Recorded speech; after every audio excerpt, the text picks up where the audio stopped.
Ladies and gentlemen, 7 things to keep private.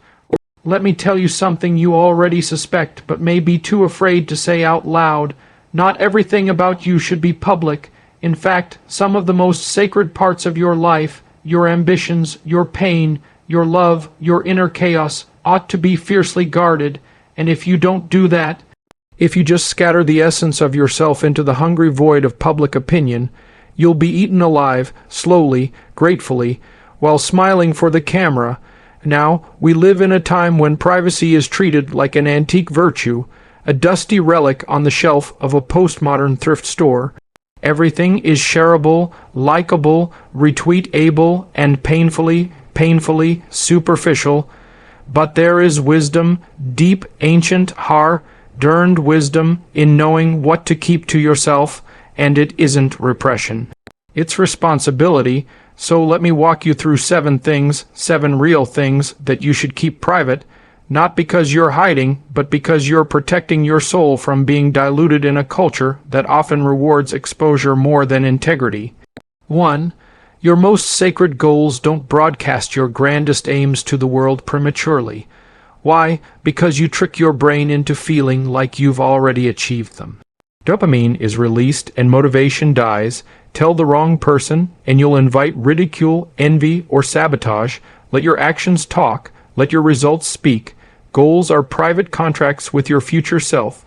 2. Your family's dirty laundry, no matter how justified you feel. Airing the dysfunction of your family is not maturity. It's betrayal disguised as therapy. Your family, flawed as it may be, is your origin story. Disrespecting it publicly amputates your roots. Work through the trauma privately. Heal, but don't humiliate. 3. Your love life's details intimacy loses its sacredness the more it is exposed to public consumption. If your love requires applause to exist, it will die the moment the applause fades. Guard the specifics of your relationship. Let it be a mystery to others. That's how it remains real. 4. Your financial status, whether you're broke or booming, keep it to yourself. Flashing wealth breeds resentment or predators. Complaining about poverty invites pity and judgment. Finance is a battlefield. You don't walk onto one waving a white flag or a gold banner. 5. Your acts of kindness, if you give quietly. Public virtue. Signaling transforms a moral act into a performance. The moment you need applause for being kind, you've turned morality into currency. The deepest good is done in the dark. 6. Your next move, don't telegraph your strategy.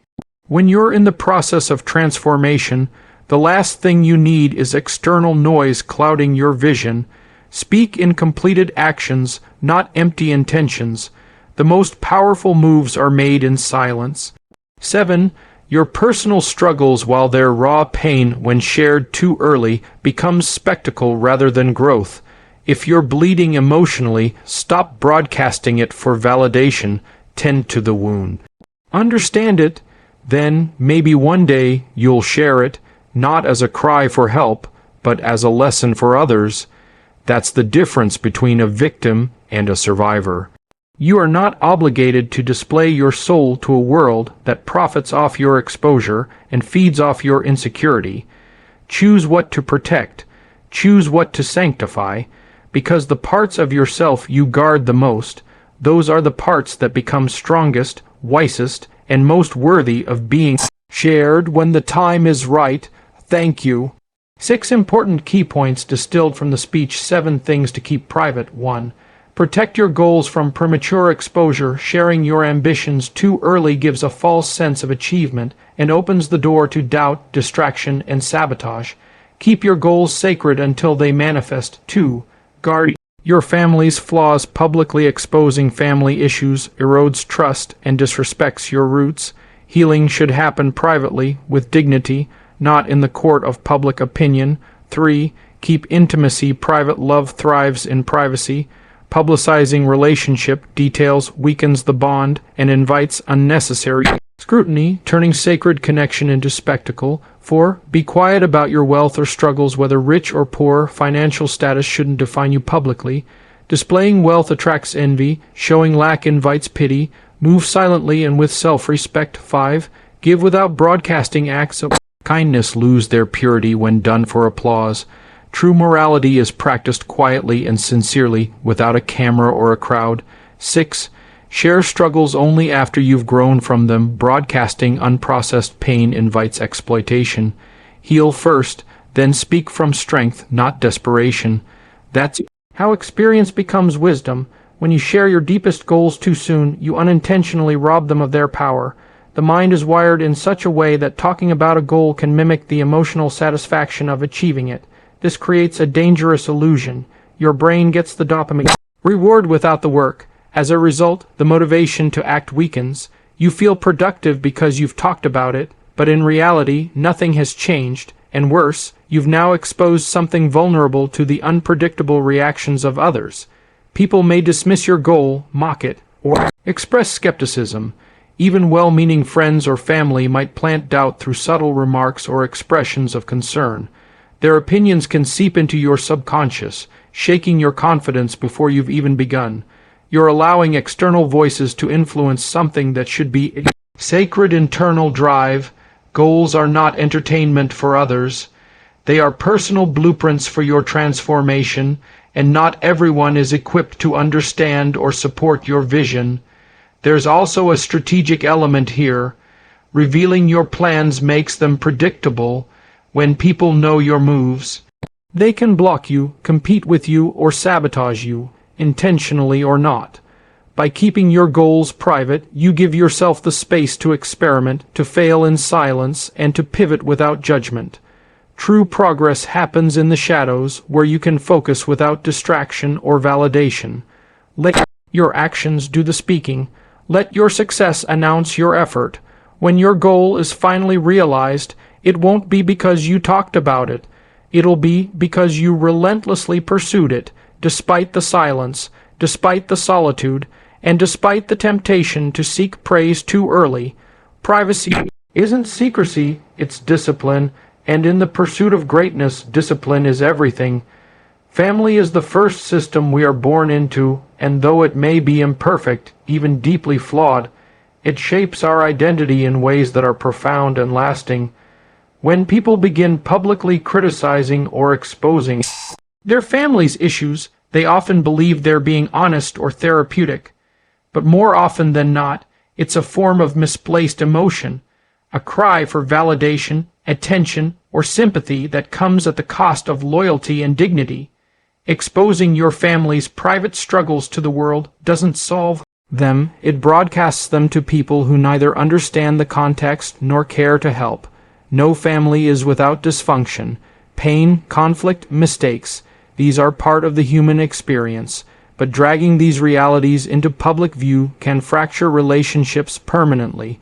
Words spoken in anger or for social approval can't easily be taken back, and when you shame your family, you also damage your own foundation, because whether you like it or not, they are part of who you are. There is a thin line between seeking healing and seeking revenge disguised as vulnerability. Healing doesn't require an audience. It requires courage, patience, and often forgiveness. Conversations should take place privately with those involved, not across a social media post or in gossip-filled rooms. The world doesn't need a front row seat to your family's pain. It needs people willing to break generational cycles quietly and respectfully.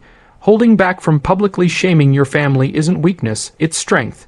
It shows maturity, the ability to rise above bitterness and transform suffering into personal growth without throwing others under the bus. Privacy allows space for reconciliation, learning, for protecting the dignity of everyone involved. In a culture obsessed with exposure, choosing discretion is an act of personal responsibility and emotional intelligence. Intimacy is built on trust, vulnerability, and emotional safety, elements that thrive in privacy, not public display. When you constantly share the details of your love life with others, especially on social media or in casual conversation, you begin to dilute the sacredness of that connection. A relationship is not a performance. It's not meant to be evaluated, commented on, or consumed by others like entertainment. The more you expose it, the more fragile it becomes, because it is now being influenced by the expectations, judgments, and projections of people who are not part of it. Love, at its core, is deeply personal. It is made of subtle gestures, unspoken understanding, and shared moments that don't need validation from anyone else. When you broadcast those moments for approval or envy, they lose their authenticity. Suddenly, your relationship isn't just about you and your partner. It becomes about how others perceive it, and that external pressure can distort what was once genuine. Moreover, the habit of oversharing often stems from insecurity. When someone needs constant affirmation that their relationship is good, strong, or enviable, it might be because they don't fully believe it themselves. Privacy in a relationship creates room to grow, to disagree, to repair, and to deepen without interference. It provides the necessary container for real emotional intimacy to unfold, free from the noise of outside opinions. Keeping your relationship private doesn't mean hiding it. It means protecting it. It means recognizing that not everything meaningful needs to be witnessed by the world to be real. The most resilient couples are often those who value their bond more than they value likes, comments, or status. They invest in each other, not in the performance of affection. In silence and in privacy, real love is built. Talking openly about your financial status, whether you're thriving or struggling, often invites problems rather than solutions. People are quick to judge, compare, and form opinions based on money, even when they don't understand the full context. Flaunting wealth can attract envy, competition, or even manipulation. People may begin to view you as a resource rather than a person, which can lead to shallow relationships and unrealistic expectations. On the other hand, constantly discussing financial hardship can unintentionally create an identity of victimhood, inviting pity, unsolicited advice, or judgment that doesn't help you grow. Money is a powerful and emotional subject. It's tied to your self-worth, your history, your choices, and your fears. When you talk about it openly in the wrong circles, you're exposing a part of yourself that's vulnerable to exploitation.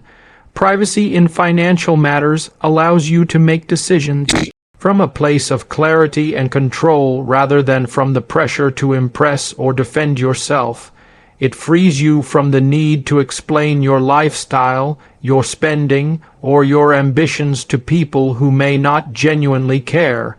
Moreover, discussing your finances too openly can skew your priorities. Instead of focusing on building security and long-term growth, you might get caught up in comparison games or try to live up to an image that isn't sustainable. This can create unnecessary stress and cause you to make poor decisions just to keep up appearances. Financial dignity means handling your money with responsibility and discretion. Whether you're building wealth or working your way out of debt, keep your progress private and focused. Let your life, not your words, reflect your financial wisdom. True confidence doesn't need an audience, especially when it comes to something as personal and complex as money. True kindness doesn't need a spotlight. When you perform acts of generosity or compassion and then immediately announce them to the world, the gesture begins to shift away from sincerity and toward performance. It becomes less about helping others and more about being seen. Helping others, this need for recognition can quietly corrupt the original intent, turning a good deed into a transaction. Giving in exchange for praise, admiration, or moral superiority. The most meaningful acts of kindness are often invisible. They are done not for applause, but because they are the right thing to do, when no one is watching, when there's no reward, and when it won't boost your image. That's when kindness is pure. And ironically, that kind of goodness tends to have the greatest impact, both on the one receiving it and the one offering it. Publicizing your good deeds can also create unintended consequences. It can make others feel small, ashamed, or indebted. It can breed resentment rather than gratitude, especially if people feel like they've become props in someone else's narrative. It may even cause others to question your motives, wondering whether you helped because you cared or because you wanted attention. Choosing to be kind without broadcasting, it reflects a deeper level of character. It suggests that your moral compass isn't dependent on public approval. It shows that you understand the value of humility, that doing the right thing is reward enough. In a world increasingly driven by appearances and validation, quiet kindness stands out. It's rare, it's powerful, and it leaves a lasting impression. There's a unique strength in keeping your goodness private.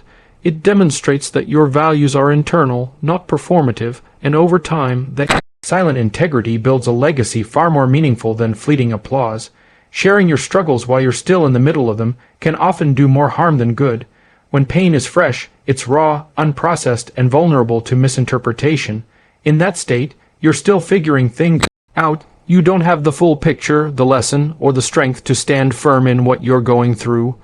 Broadcasting that pain too early can invite the wrong kind of attention, pity, judgment, or even exploitation by people who don't genuinely care or understand the depth of your experience. There's a difference between being honest and being exposed. Vulnerability is powerful, but only when it comes from a place of stability and reflection. When you speak about your suffering before you've had a chance to make sense of it, you risk turning your wounds into a performance. People may form conclusions, give advice that doesn't help, or even define you by your hardship. That adds another layer of pressure, making it harder for you to heal in peace. Waiting to share your struggles until you've gained perspective is not hiding. It's protecting your emotional process. Once you've worked through the pain, once you've found the lessons and the growth in it, you can speak with clarity and strength. Then your story can serve a purpose, to inspire, to teach, or to connect with others in a meaningful way. At that point, your suffering becomes a testimony, not a cry for help. Choosing when and how to share your pain is an act of wisdom. It means you value your healing enough not to rush it for attention or approval. It shows self-respect, and when you do eventually speak, your words carry weight, not desperation. Real strength isn't in exposure, it's in surviving. Storm before telling the story. 10 Rules to Transform Your Life in 2025 is a powerful motivational speech inspired by the deep, disciplined philosophy of Jordan Peterson. Designed to challenge, awaken, and empower, this speech lays out 10 life-altering principles rooted in personal responsibility, truth, and psychological resilience. In a world full of noise, chaos, and distraction, these rules serve as a guide for building order, meaning, and strength in the year ahead. Whether you're seeking purpose, discipline, or direction, this message will push you to confront your potential, clean up your life, and pursue the highest version of yourself starting now.